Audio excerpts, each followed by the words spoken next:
राधे राधे, जय श्री कृष्णा। आज मैं आपको कार्तिक मास के महात्म्य का 22वां अध्याय सुनाने जा रही हूँ।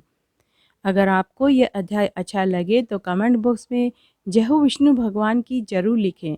धन्यवाद। कार्तिक मास के महात्म्य का 22वां अध्याय इस प्रकार है। राजा पृथु ने कहा कि हे नारद जी, आप कृपा करके मुझे ये बतलाइए कि वृंदा को मोहित करके विष्णु जी ने क्या किया और फिर वे कहाँ गए। जब देवता स्तुति करके मौन हो गए तो भगवान शंकर ने प्रसन्न होकर देवताओं से कहा कि हे ब्रह्मा आदि देवताओं, जलंधर तो मेरा ही अंश था। मैंने उसे तुम्हारे लिए नहीं मारा, यह मेरी सांसारिक लीला थी। फिर भी आप लोग सत्य कहिए कि इससे आप सुखी हुए हैं या नहीं। तब ब्रह्मादि आदि देवताओं के नेत्र हर्ष से खुल गए और उन्होंने शिव जी को प्रणाम करके विष्णु जी का सारा वृतांत कहकर सुनाया, जो उन्होंने बड़े प्रयत्न से वृंदा को मोहित किया था तथा वह अग्नि में प्रवेश करके परम गति को प्राप्त हुई। देवताओं ने यह भी कहा कि तभी से वृंदा की सुंदरता पर मोहित हुए विष्णु जी उनकी चिंता की राख लपेटे हुए इधर उधर घूम रहे हैं। अतः आप उन्हें समझाइए, क्योंकि यह प्राकृतिक चराचर आपके अधीन है। देवताओं से यह सब सुनकर शंकर जी ने उन्हें अपनी दुस्तर माया समझाई और कहा कि यह सारा जगत इसी के अधीन है। उसी से मोहित विष्णु भी काम के वश में हो गए और उन्होंने महादेवी उमा त्रिदेवी की जननी, सबसे परे वह मूल प्रकृति परम मनोहर और वही गिरजा भी कहलाती है। विष्णु जी का मोह दूर करने के लिए आप सब उनकी शरण में जाइए। यदि वह प्रसन्न हो जाएगी तो आपका सब काम हो जाएगा।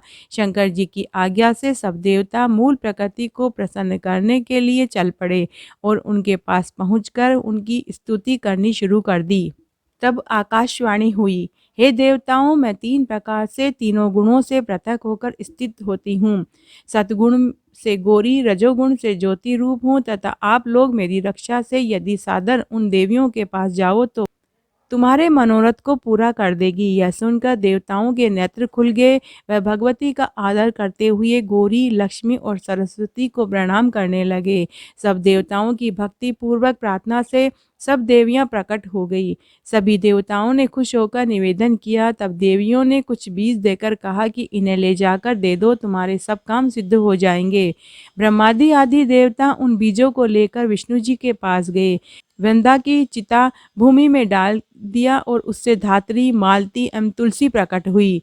विष्णु जी ने जो ही उन स्त्री रूप वाली वनस्पतियों को देखा तो वह उठ बैठे। आसक्त चित्त से मोहित हो उनसे याचना करने लगे। धात्री व तुलसी ने उनसे प्रीति की तो विष्णु सारा दुख भूलकर देवताओं से नमस्कृत हो अपने लोक को चले गए और पूर्ववत सुखी हो शंकर जी का स्मरण करने लगे। यह व्याख्यान शिव जी की भक्ति देने वाला है। तो आज मैंने आपको कार्तिक मास के महात्म्य का 22वां अध्याय सुनाया। अगर आपको यह पसंद आता है तो ज़्यादा से ज़्यादा शेयर करके पुण्य कमाएं। धन्यवाद।